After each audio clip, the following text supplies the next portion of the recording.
अस्सलाम वालेकुम। स्टूडेंट्स, जो आज हमारा टॉपिक है that is regarding redemption of debenture. It will be very quicker of redemption of debentures. इसमें हम कोशिश करेंगे सम करने की बहुत सारी चीजों की introduction of the redemption of debentures, क्योंकि सबको पता है कि जब हम लायबिलिटी एक्वायर करते हैं from the long term borrowings, हम डिबेंचर्स क्रिएट करते हैं, ठीक है। तो कंपनी के पास अब ये चीज होती है कि ये जो कर्जा है किसी ना किसी टाइम पे वापस देना है। It is too simple to understand what do you mean by redemption. हमने रिडेम्पशन को अंडरस्टैंड किया है, स्टूडेंट्स ने अंडरस्टैंड भी किया है इशू ऑफ डिबेंचर्स में, जो हमने पिछले वीडियोस डाले कि रिडेम्पशन की जनरल एंट्री भी क्या होती है, ठीक है।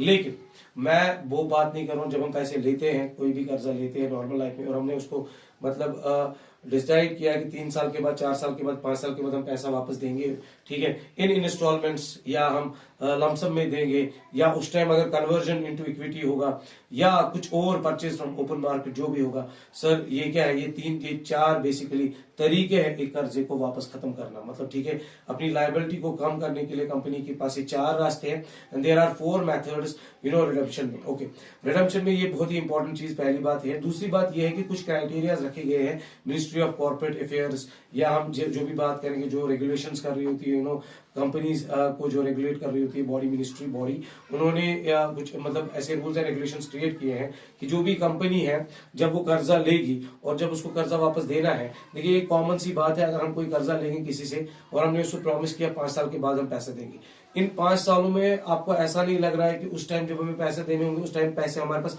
अवेलेबल होने चाहिए, ठीक है। तो अवेलेबिलिटी के लिए यहाँ पे कुछ क्राइटेरिया रखे गए हैं कि आपको अपनी जगह एक तरीके का रिजर्व क्रिएट करना है डिबेंचर्स के ऊपर, कर्जे के ऊपर, जिसका नाम पड़ेगा डिबेंचर रिडेम्पशन रिजर्व, फाइन। और वो आपको मिनिमम जो आपको स्टूडेंट्स को अंडरस्टैंड करना है, ठीक है, मिनिमम वो 10% आपको रिजर्व क्रिएट करना पड़ेगा। DRR भी हम शॉर्ट में कह सकते हैं, या डिबेंचर रिडेम्पशन रिजर्व भी कह सकते हैं। ये आपको 10% ऑन द आउटस्टैंडिंग अमाउंट बनाना पड़ता है। ये बेसिकली फिर से मैं मैं इसको रिपीट वापस करूंगा कि दैट जब हम पैसे लेते हैं, कर्जा लेते हैं, bank account debit to debenture application and allotment account, या application and allotment account to percentage debentures account, जो भी हमने आज तक जनरल एंट्री सीखी है, मैं कह रहा हूं जब हमने कोई कर्जा लिया तो उस टाइम ये वाली एंट्री हो रही थी, तो मैं एक शॉर्ट एंट्री क्रिएट करूंगा डिबेंचर एप्लीकेशन अकाउंट, एंड फिर यहां से हम पैसा ट्रांसफर करते थे, अपनी लायबिलिटी क्रिएट करते थे। और अगर आपको अभी तक ये वाली एंट्री अभी तक समझ नहीं आई है, then it is very difficult to understand redemption of debentures. ये इसका बेसिक है। पहले आपको इश्यू करना आना चाहिए, पहले आपको पैसे लेने आने चाहिए कर्जे से, ठीक है, फिर उसके बाद आपको कर्जा देना है, ठीक है। तो कर्जा देना कंपनी में हमें पता है, कर्जे का नाम बोरिंग्स का डिबेंचर्स पड़ गया, ठीक है।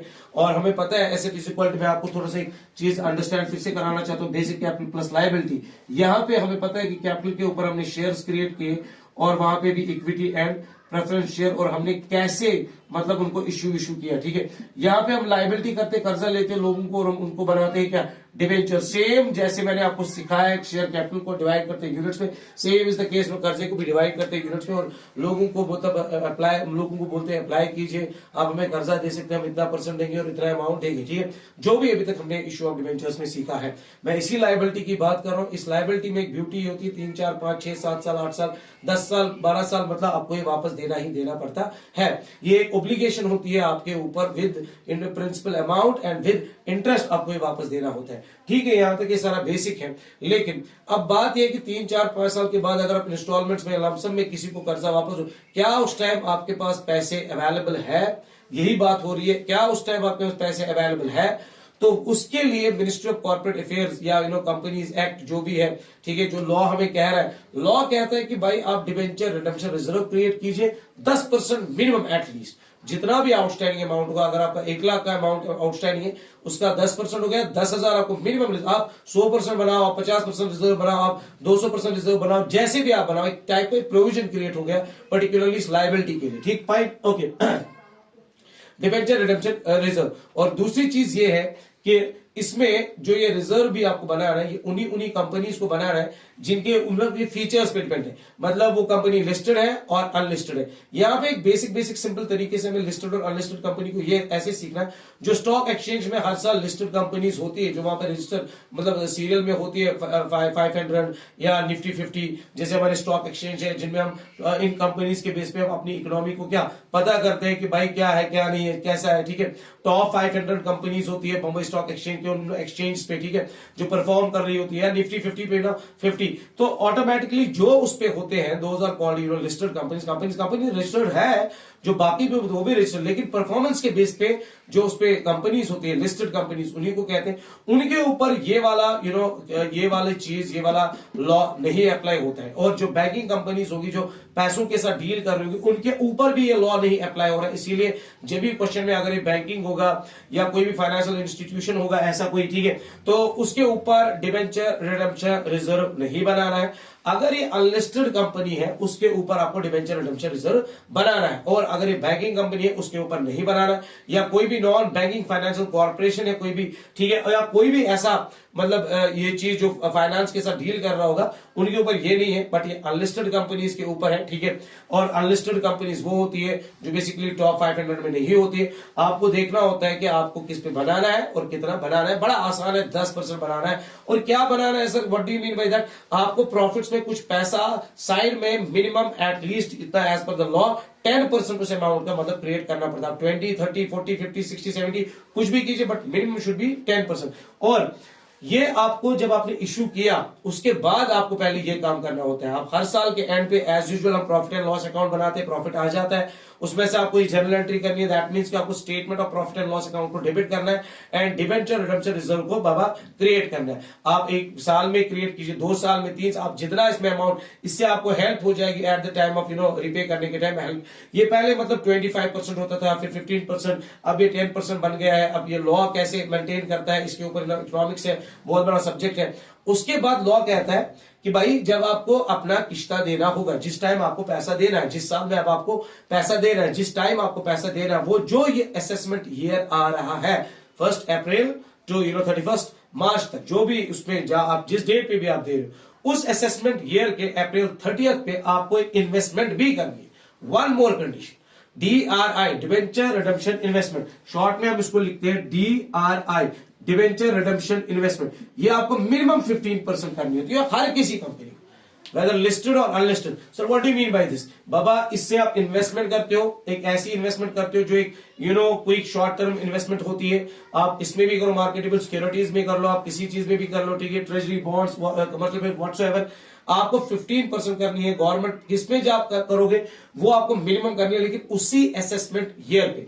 मैं इसमें एक एग्जांपल क्रिएट करूंगा और I will try to explain कि बाबा मैं कहने की कोशिश क्या कर रहा हूं, ठीक है, और इस DRI कंसेप्ट को भी। और आपको एज यूजुअल जो आप रिडेम्पशन की एंट्री करते हो आपको वही एंट्री करनी है और कुछ भी नहीं। Let us take an example, हमने कोई कर्जा लिया है, टेक एन एग्जांपल, हमने 10 लाख कोई कर्जा लिया है, 100 रुपए का डिबेंचर है, 100 रुपए का डिबेंचर है, फेस वैल्यू मैंने मान लिया 100 रुपए का डिबेंचर है, और हमने 10 लाख लिया है, इसका मतलब 10,000 डिबेंचर्स है।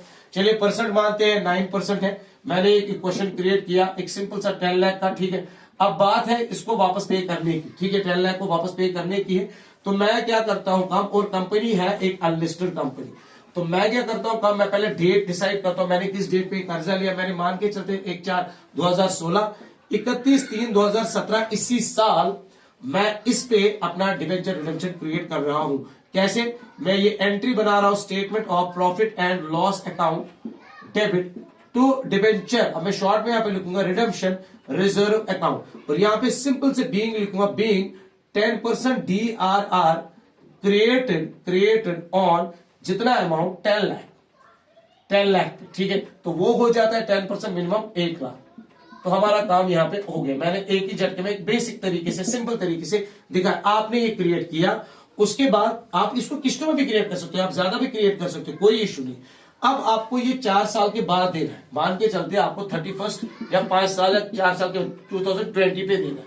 तो मतलब 17 तक 1 हो गया, इसके बाद आपका 1 अप्रैल 2017 टू 2018 2 साल, फिर 1 अप्रैल 2018 टू 2019 हो गए 3 साल, फिर 1 अप्रैल 2019 टू 31 2020 हो गए 4 साल के बाद आपको पैसे देने, मान के चलते लमसम देना।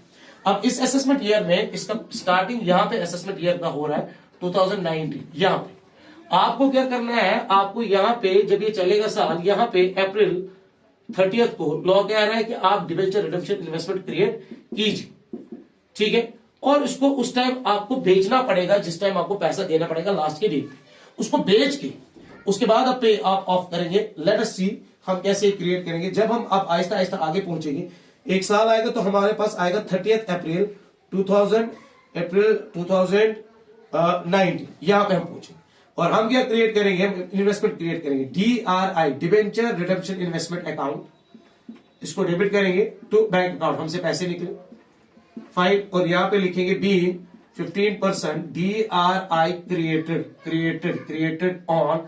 अब ऑन क्या मतलब है, क्या हम किस्तों में पैसा दे रहे, क्या हम लमसम 10 लाख रुपए ही एक साथ दे रहे, क्या हम 2 किस्तें कर रहे, जो किस्ता है उस अमाउंट पे आपको 15% बनाना है। मान के चलते हम 10 लाख पूरा दे रहे हैं, 10 लाख का 15% मतलब 1.5 लाख।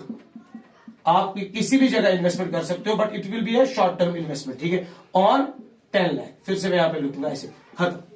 और अब आपको क्या करना है, जब वो डेट पहुंचेगा 31/3/2020, आप पहले इन्वेस्टमेंट बेचोगे, बैंक अकाउंट डेबिट होगा तो DRI account, being investment sold 1.5 lakh, और फाइनली आप एंट्री करने जाओगे, जो आपकी मतलब डिबेंचर रिडम्पशन के टाइम जो आपने एंट्री सीखी है, आपको पहले ये वाली एंट्री रिपीट करनी, उल्टी करनी है। 99% डिबेंचर्स अकाउंट, आपको ये वाला जो क्रेडिट में है लायबिलिटी, इसको हम डेबिट में ले गए, डेबिट 10 लाख, ये हमने पहले ही बेसिक सीखा हुआ है, तो डिबेंचर होल्डर्स अकाउंट इश्यू में मैंने पहले ही दिखाया था दोनों इंट्रोडक्शन कॉन्सेप्ट में, to debenture holders account 10 lakh. यहां पे हम ड्यू करते हैं, टाइम आ गया, ड्यू हो गया, उसके बाद इसी डेट पे 31/3/2020 पे इसी डेट पे डिस्चार्ज ऑफ हो जाता है, मतलब हमारी लायबिलिटी खत्म हो जाती है। उसके लिए हम क्या करते हैं काम, डिबेंचर होल्डर्स अकाउंट डेबिट, यहां पे ये क्रेडिट किया, अब डेबिट किया तो बैंक अकाउंट। अगर कॉमन एंट्री देखेंगे, कॉमन एंट्री यही है, bank account debit to 9% debentures account. अगर कॉमन एंट्री देखेंगे 9% debentures account to bank account. बड़ा सिंपल, बड़ा सिंपल। हाँ, अगर आपके आप मतलब किस्तें हैं, आपको हर इंस्टॉलमेंट पे उस असेसमेंट ईयर में आपको क्या करना है, हर साल DRI क्रिएट करना पड़ेगा।